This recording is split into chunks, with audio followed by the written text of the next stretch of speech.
की ओर आपको लिए चलते हैं। अमेरिका में डोनाल्ड ट्रंप के राष्ट्रपति बनने के बाद गाजा पट्टी के भविष्य को लेकर सवाल उठते जा रहे हैं।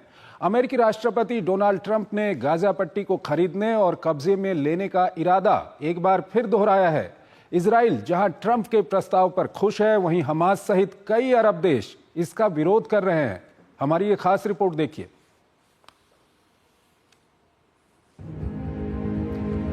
इजराइल हमास संघर्ष विराम की वजह से गाजा में भले ही शांति हो, लेकिन इस पट्टी के भविष्य को लेकर जोरदार कूटनीतिक हलचल जारी है। अरब और कई यूरोपीय देशों के विरोध के बावजूद अमेरिकी राष्ट्रपति ट्रंप ने गाजा पट्टी को खरीदने और कब्जे में लेने का इरादा फिर दोहराया है। ट्रंप ने कहा कि गाजा को एक बड़ी रियल एस्टेट साइट के रूप में सोचा जाना चाहिए। गाजा को विध्वंस स्थल बताते हुए ट्रंप ने यहां तक कहा कि अब वहां लौटकर जाने के लिए कुछ नहीं है। ट्रंप ने यह दावा भी किया कि विस्थापित फिलिस्तीनियों को सुरक्षित क्षेत्र में आवास मिल जाए तो वो गाजा वापस जाएंगे ही नहीं। गाजा को खाली करवाने और वहां बड़े पैमाने पर इमारतें खड़ी करने का प्रस्ताव ट्रंप पहले भी दे चुके हैं, जिसे मिस्र और सऊदी अरब सहित क्षेत्र के लगभग सभी बड़े देशों ने खारिज किया था। ट्रंप के नए प्रस्ताव का भी विरोध देखा जा रहा है। हमास ने इसे बेतुका बताया और कहा कि गाजा कोई प्रॉपर्टी नहीं है, जबकि इजराइल इस पर गदगद दिखाई देता है। पीएम बेंजामिन नेतन्याहू ने ट्रंप के प्रस्ताव को रचनात्मक और क्रांतिकारी करार दिया। गाजा को ही लेकर नेतन्याहू का एक प्रस्ताव भी कूटनीतिक टकराव का कारण बन रहा है। सऊदी अरब नेतन्याहू के उस बयान पर भड़का हुआ है जिसमें सऊदी भूमि पर फिलिस्तीनी राज्य बनाने का प्रस्ताव दिया था। एक इजरायली चैनल को दिए साक्षात्कार में नेतन्याहू ने कहा था कि सऊदी के पास बहुत जमीन है और उन्हें वहां फिलिस्तीनी राज्य बना लेना चाहिए। वक्तव्य से नाराज सऊदी ने बयान जारी कर कहा कि फिलिस्तीनियों को अपनी जमीन पर अधिकार है। गौरतलब है कि ट्रंप ने मिस्र और जॉर्डन से गाजा की आबादी को अपने यहाँ बसाने को कहा था। तब भी दोनों देशों ने इस प्रस्ताव को आलोचना के साथ खारिज कर दिया था। जानकार गाजा को लेकर ट्रंप के प्रस्ताव को गंभीरता से ले रहे हैं। हाल ही में इजरायली पीएम और ट्रंप की वॉशिंगटन में मुलाकात हुई थी। इसके बाद अमेरिकी राष्ट्रपति का इस बयान को दोहराना और भी अहम है। ट्रंप के इस प्रस्ताव को अमेरिका के सहयोगी देशों की तरफ से भी विरोध झेलना पड़ा है, लेकिन इजराइल इसकी सराहना कर रहा है। आने वाले दिनों में इसको लेकर कूटनीतिक उठापटक और टकराव का बड़ा संकट खड़ा हो सकता है। और इस खबर पर बात करने के लिए हमारे साथ जुड़ रहे हैं प्रोफेसर स्वर्ण सिंह, विदेशी मामलों के जानकार हैं। उनसे हम बातचीत करेंगे। प्रोफेसर साहब, अगर डोनाल्ड ट्रंप का जो ये प्लान है, ये पहले उन्होंने बोला था, लोग थोड़ा सा हल्के में उस वक्त ले रहे थे, लेकिन वो बार बार इस प्लान के बारे में बात कर रहे हैं। कितना गंभीर ये प्लान है और आप कितनी गंभीरता से देखते हैं इसको?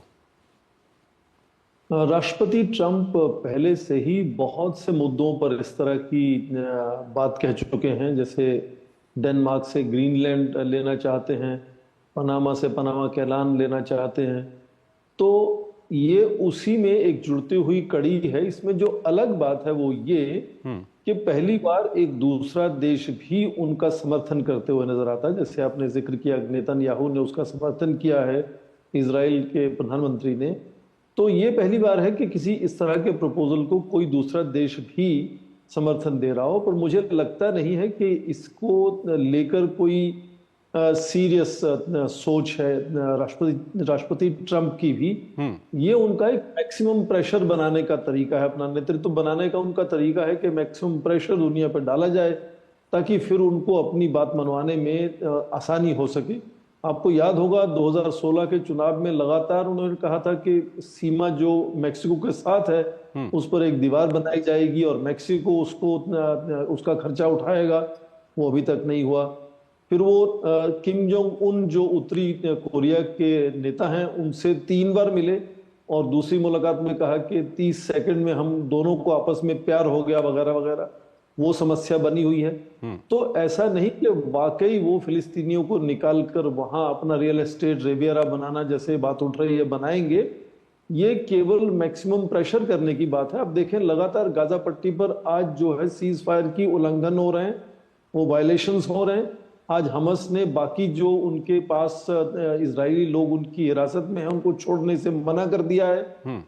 तो वो ये सब तनाव बनने से वहां जो थोड़ी सी शांति व्यवस्था बनने की उम्मीद बनी थी, मुझे लगता है उस पर और भी नकारात्मक असर होगा। आपने जैसे खुद कहा अपनी रिपोर्ट में, जितने भी अरब के देश हैं, सऊदी अरेबिया उनमें बहुत ताकतवर है। उन्होंने, इजिप्ट ने, जॉर्डन ने इसका समर्थन नहीं किया, केवल इजराइल के प्रधानमंत्री ने इसका जिक्र किया या समर्थन किया है। लेकिन सर यहाँ पर ये तो जानना चाहेंगे कि इस प्रपोजल में गलत क्या है, क्योंकि गाजा तो पूरा खत्म हो चुका है। अगर वो ये ऑफर करते हैं कि गाजा के लोग कुछ दिनों के लिए बाहर चले जाएं, यहाँ पर हम डेवलपमेंट करेंगे, गाजा के लोगों को घर भी मिल जाएगा और ये इलाका वो कहते हैं कि मिडिल ईस्ट का रिवेरा इसको बनाएंगे, तो इसमें गलत क्या है? देखिए, वो फिलिस्तीनियों को कुछ दिन जाने की बात नहीं कह रहे हैं। वो कह रहे हैं कि फिलिस्तीनी यहाँ नहीं रहेंगे, वो दूसरे देशों में, इजिप्ट में, जॉर्डन में, सऊदी अरेबिया में जाकर रह सकते हैं और इस जगह को वो एक रियल एस्टेट रिवेरा की तरह डेवलप करना चाहते हैं। रिकंस्ट्रक्शन युद्ध खत्म होने के बाद कोई नई बात नहीं है। दूसरे विश्व युद्ध से लेकर लगातार हर युद्ध के बाद रिकंस्ट्रक्शन होता है, पर वहां के नागरिकों को सहूलियत देने के लिए होता है, वहां की संस्थानों को, अरेंजमेंट्स को वापस सक्षम बनाने के लिए होता है, न कि वहां के नागरिकों को वहां से भगाने के लिए। और खासकर जब गाजा पट्टी पर पहले से ही इतना तनाव है कि फिलिस्तीनियों को अपना राज्य या राष्ट्र बनाने में पूरी तरह से वो सक्षम नहीं हो पाए अभी तक, तो उसके चलते ये पुरानी जो इश्यूज हैं जिसको लेकर लगातार अरब देश एक समय में बिल्कुल एकमत थे कि वहां केवल फिलिस्तीनी राष्ट्र बनना चाहिए, इजराइल नहीं बनना चाहिए। बाद में इजराइल बना और उसका प्रभाव बना और दबदबा बन गया वगैरह वगैरह। तो अब ये कहना है कि गाजा पट्टी से वहां के जो नागरिक हैं वो वहां से छोड़कर कहीं दूसरे देश चले जाएं और यहाँ वो अमेरिकन एक कॉलोनी के तरीके से कुछ टूरिस्ट पर्यटन को लेकर कुछ उसको तैयार किया जाएगा, ये बिल्कुल मान्य नहीं है। इसको कोई देश नहीं मानेगा। लेकिन अगर इस पर थोड़ा अगर बातचीत आगे बढ़ती है और ये बातचीत यहाँ तक पहुँचती है कि जो फलस्तीनी हैं, जो गाजा पट्टी के निवासी हैं, उनको भी बाद में वहीं रहने दिया जाएगा, उनको घर भी दिया जाएगा, यहाँ पर रिकंस्ट्रक्शन भी होगा, तो अगर यहाँ तक ये बातचीत आती है तो तब आप कैसे इसको देखते हैं? मुझे नहीं लगता है कि उनको वहां से कहीं दूसरे देश जाने की जरूरत है। रिकंस्ट्रक्शन लगातार उनके वहां रहते हुए हो सकती है और ये बिल्कुल अभी तक साफ जाहिर नहीं है। इसमें बिल्कुल नहीं कहा गया कि वो चाहते हैं कि फिलिस्तीनी जाएंगे और वो जितना बढ़िया से वो कह रहे हैं कि वो एक रेवियरा टूरिस्ट पर्यटन के नजरिए से जगह बनाएंगे।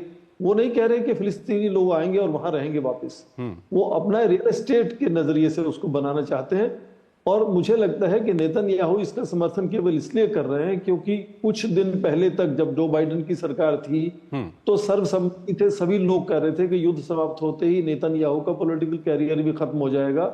अब डोनाल्ड ट्रंप के आते ही उनको उम्मीद बनी है कि उनका पॉलिटिकल कैरियर बना रहेगा आने वाले समय में, इसलिए जो बात भी ट्रंप कहेंगे वो नेतन्याहू उसका समर्थन करेंगे, चाहे उसमें कोई लॉजिक हो ना हो।